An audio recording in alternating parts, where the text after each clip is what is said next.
और अगली ये खबर भी देख लीजिए, आज की ये महत्वपूर्ण ब्रेकिंग। नेवी चीफ पहुंचे प्रधानमंत्री आवास, दोनों के बीच में हुई अहम मुद्दों पर चर्चा। नेवी चीफ का यहां पहुंचना क्या ये बता रहा है कि नेवल हमारे जो विंग है उसका इन्वॉल्वमेंट असल में बेसिकली आपने देखा अभी उतना खुलकर इन्वॉल्वमेंट आपने देखा नहीं है।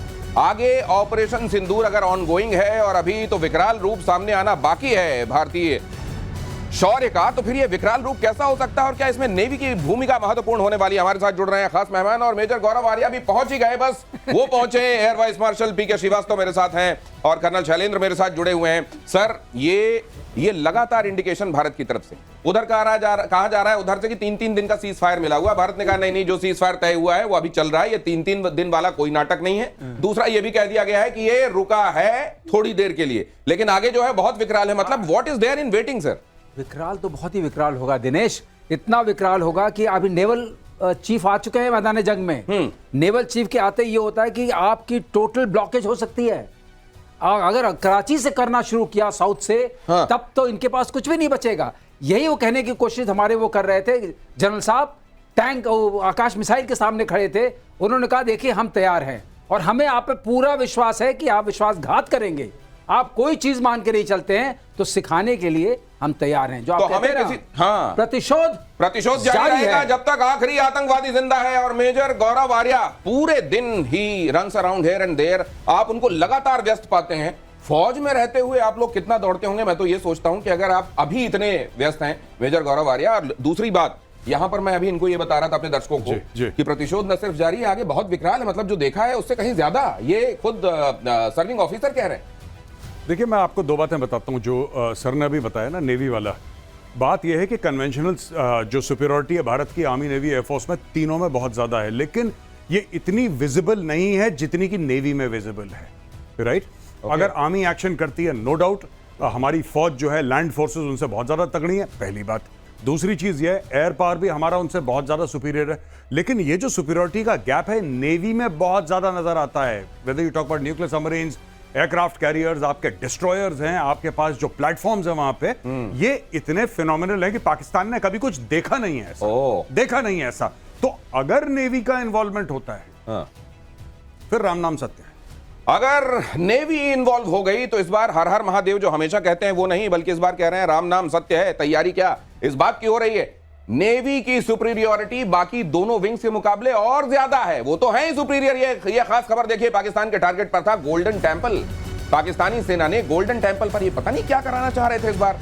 ये वैष्णो देवी को टारगेट बनाना चाह रहे थे, ये गोल्डन टेंपल को टारगेट बनाना चाह रहे थे। ड्रोन और मिसाइलें दोनों दागी गई। एयर डिफेंस सिस्टम ने हमला नाकाम किया, पाकिस्तानी मिसाइलों और ड्रोन्स को मार गिराया। कैप्टन कर्नल शैलेंद्र, मैं आपके पास आऊं उससे पहले ये खबर आज पूरे दिन से चल रही है। ये मुझको लग रहा है सिर्फ ऐसा नहीं है कि पूजा की जगहों को ये निशाना बनाना चाह रहे थे, ये चाह रहे थे कि इसके जरिए भारत के समाज में रिफ्ट ला सकें। देखिए, ये कोई नई बात नहीं दिनेश, मैं आपको एक और बात बताता हूं, बहुत अहम बात है, मैं चाहता हूं दर्शक सुने इसको ध्यान से। जब भी आप देखते हैं कि खालिस्तानी विदेशों में ये जाके अटैक करते हैं हमारे मंदिर, आपने यूके में सुना, आपने ऑस्ट्रेलिया में सुना, आपने देखा कितनी जगह ये दुनिया भर में मंदिरों पे अटैक करते हैं। इनका क्या मकसद है मंदिरों में अटैक करने का? इनको क्या फायदा है? आज मैं आपको बताता हूं। ये चाहते हैं कि भारत में बैकलैश हो, ये चाहते हैं कि भारत में कुछ लोग जाएं और जवाबी कार्रवाई करें। ये चाहते हैं कि भगवान ना करे, मैं कह रहा हूं 100 बार भगवान ना करे, गुरुद्वारा साहब पे कोई जाके अटैक। ये चाहते हैं खालिस्तानी, और इनको हमने विफल कर दिया, हमने इनको फेल कर दिया। ये हिंदू और सिख के बीच में जो भाईचारा था वो बना रहा। कोई खालिस्तानी माई का लाल इसको कुछ खरोच नहीं ला सकता। दूसरी चीज, जब धर्म पूछ के मारा, इनका क्या मतलब था? इनका सिर्फ यह मतलब था कि हिंदू मुस्लिम में फसाद हो, वो भी इनका पाकिस्तानियों का मंसूबा फेल करवा दिया। ये जो चीजें हैं कि हम, अच्छा इसमें पता है खालिस्तानी भी इन्वॉल्व है, जो आप कह रहे हैं गोल्डन टेंपल वाली बात, कि आप ऐसा करोगे, आप वहां से मिसाइल मारोगे, अगर ये ना पकड़ पाए मिसाइल, अगर एडी एफर्ट उसको ड्रॉप नहीं कर पाया, फिर उसके बाद हम लोग ऐसा करेंगे कि ये दंगे फसाद, ये सारा का सारा कम्युनल। आपने आसिम मुनीर की स्पीच नहीं सुनी? बिल्कुल, it was a purely communal speech, it was a purely communal speech. ये भारत में जितने भी धर्म है, हिंदू, मुस्लिम, सिख, ईसाई, इनके बीच में फसाद करवाने की साजिश है। तो सोचिए ये कितना षड्यंत्रकारी दिमाग है। और आगे मैं आपको ले चलूं, मेजर जनरल शेषाद्री क्या कह रहे हैं वो जरा सुन लीजिए। 8 मई की सुबह को अंधेरे में पाक ने अनुमान अनुसार ड्रोन और मिसाइल के जरिए से सभी सैन्य एवं सिविल ठिकानों पे और खास तौर पे गोल्डन टेम्पल पे भारी तादाद से ड्रोन का हमला किया। क्योंकि हम इसके लिए तैयार थे, तो भारतीय सेना के आर्मी एयर डिफेंस के सतर्क और सशक्त योद्धाओं ने पाकिस्तान के नापाक इरादों को पूरी तरीके से ध्वस्त करते हुए ड्रोन और मिसाइल हमले को पूरी तरह से विफल कर दिया। सेना जो बता सकती है, खासतौर से तब जब ऑफिसर सर्व कर रहे हैं, वो इशारा कर दिया गया। लेकिन इसकी मेगा डिजाइन क्या थी, इनका बड़ा दुष्चक्र क्या था, षड्यंत्र क्या था, वो आपके सामने है। कर्नल साहब, ये तो मतलब भारत ने कई हिस्सों पर कई लड़ाइयां लड़ी हैं, जो सामने आ रही हैं, जो दिख रही हैं वो भी, जो नहीं दिख रही हैं वो भी। जय हिंद, नमस्कार दिनेश। मैं आपको एक बात बताऊं, आपने वो जो नेवी वाला पार्ट बोला ना, वो इग्नोर हो गया एक्चुअली। ओके। क्योंकि गौरव ने बड़े अच्छे से बताया, वहां कंपैरिजन ही नहीं है। हाँ। लेकिन फिर भी उसके बावजूद नेवल चीफ जो प्राइम मिनिस्टर को मिलने गए थे, हाँ। वो एक्चुअली अपना प्रोटेस्ट दर्ज करने गए थे। हाँ। कि पिछले 2 बार भी सर हमें मौका नहीं मिला, इस बार एक मौका ऐसा मिलना चाहिए हाँ। कि दुनिया में, पाकिस्तान में ये चीज बिल्कुल अंदर इनग्रेन्ड हो जाए कि अगर नेवी उतर गई तो इसके बाद वो जो राम नाम सत्य है ना, मेरे ख्याल उसकी भी गुंजाइश नहीं पड़ेगी। You will vanish. As far as I am concerned, naval chief इस समय बहुत गुस्से में होंगे कि मुझे मौका क्यों नहीं दिया जा रहा, क्यों नहीं इंडियन नेवी को वो रुतबा मिल रहा जिसकी वो हकदार है। वो अपने आप में नेवी क्या कर सकती है ये मुझे पता है। जो दिखेगा नहीं वो बिकेगा कैसे, दिखाना है इस समय ये कि ना केवल हमारी आर्मी एयरफोर्स अपने आप में काबिल तारीफ है, नेवी का भी जो अपना रुतबा है बिल्कुल अलग है तो और एक अलग लड़ाई लड़ सकते हैं। मेजर आर्या पहले कह चुके हैं कि अब नेवी का कंट्रीब्यूशन बाकी है और मुझको लगता है वही आगे दिखाई देने वाला है। पाकिस्तान की मिसाइल शाहीन पर बड़ा खुलासा देखिए, जंगी टेस्ट में बुरी तरह से विफल शाहीन। नाम लिख लेते हैं ये बड़े बड़े, ये उनके मुताबिक एक बड़ा ऐसा फॉर्मिडेबल किस्म का नाम उन्होंने चुना था, शाहीन मिसाइल। लेकिन उसका हाल क्या हुआ देख लीजिए। पाकिस्तान ने शाहीन से किया था भारत पर अटैक, नूर खान एयरबेस से किया गया था ये अटैक, और शाहीन के वॉरहेड में, ये कन्वेंशनल वॉरहेड था, न्यूक नहीं था, हवा में ही इसको फुस कर दिया गया। पाकिस्तान की सबसे ताकतवर मिसाइलों में से एक मानी जाती है शाहीन। नाम बड़े और दर्शन छोटे मेजर गौरव। शाहीन मतलब ईगल होता है, हाँ। उसका नाम कबूतर रखना चाहिए। ये पता नहीं कहाँ शाहीन वाइन, ये सारा का सारा चीनी माल है। हम डिस्कस कर चुके हैं आपकी शो में जी, सारा इनका चीनी माल है। और ये सिर्फ जैसा मैंने पहले बताया था, चाइना से मिसाइल लेते हैं, थोड़ा सा उसमें लिपस्टिक, काजल, नेल पॉलिश लगा के उसको टचअप वचअप करके, पेंट पॉलिश करके, जब शाहीन, गौरी, गजनवी, बाबर, फलाना, ढिमका, पता नहीं क्या चक्कर है इनका। और ये ऐसी मिसाइल इनकी फेल हो जाती है क्योंकि अच्छा, इसमें से 90% ऐसी मिसाइल जो चाइना खुद यूज नहीं करता।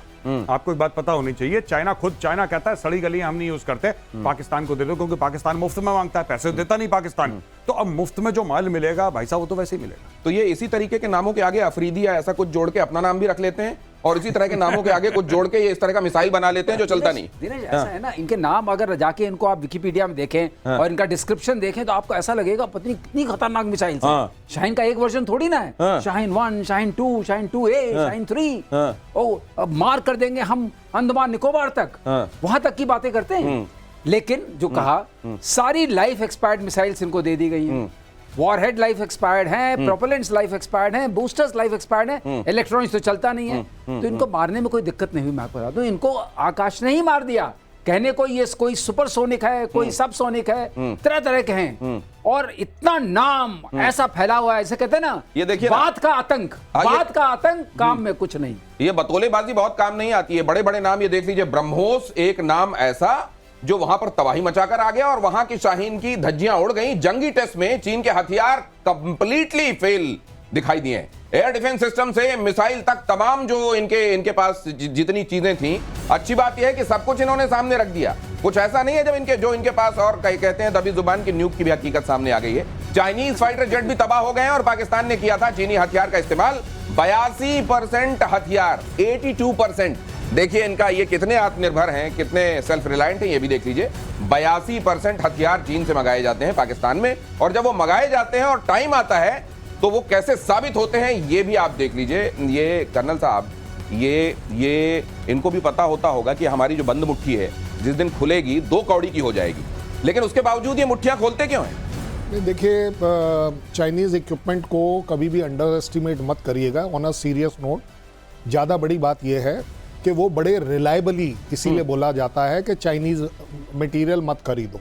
ये पूरी दुनिया बोलती है, क्योंकि they are so reliable in their quality कि वो सब स्टैंडर्ड क्वालिटी के ही तो होंगे। ये आप ये कह रहे हैं कि जैसे वो जो दीपावली के समय कई बार पटाखे हम लाते हैं, मैं बस- कुछ ऐसे होते हैं ठुस। कि उसको अंडरस्टेटमेंट मत कीजिए, मत करिए, वो वो हाथ में निकलेगा। फट जाएगा कई बार। नहीं, वो खराब ही निकलेगा। ये अच्छा, पक्की बात है। अच्छा, कोई धारणा मत बनाइए कि वो ये- कारगर होगा। ये जरा ये जो हम ये बड़े बड़े उनको नाम दिखा रहे बोलिए, हैं, उनको- गाइडेड मिसाइल वाया नहीं, ड्रोन, एयर टू दिनेश- एयर मिसाइल, रेडार सिस्टम, ये चाइनीज ड्रोन, मतलब इनवेरिएबली नाम कुछ भी हो, उसका टाइप कुछ भी हो, वो उनको बोलिए मुर्गा छाप वाले जो हमारे पटाखे हैं ना, वो मुर्गा कंपनी के साथ कोलैबोरेशन करें, शायद कुछ ठीक हो जाएगा। मुर्गा में मजा तो आता है। हाँ, हाँ, उसमें तो मजा आता है। मजा तो आता है, इसमें मजा भी नहीं दिनेश, आता। हम लोग जमाने में मुर्गा छाप पटाखा चलता था Yes, और बाकी अभी भी। चलता नहीं था। अभी भी चलता है। अभी अभी कहते भी। हैं अब ये पक्का है, मुर्गा छाप से कह रहे हैं आप थोड़ी सी दोस्ती कर लीजिए, हाँ। कुछ तो चलेगा। कुछ तो चलेगा। कम से कम हमारे पटाखे बनाने वालों से कुछ आप संपर्क कर लीजिए, कुछ ऐसा लीजिए, कम से कम आवाज तो आए उसमें।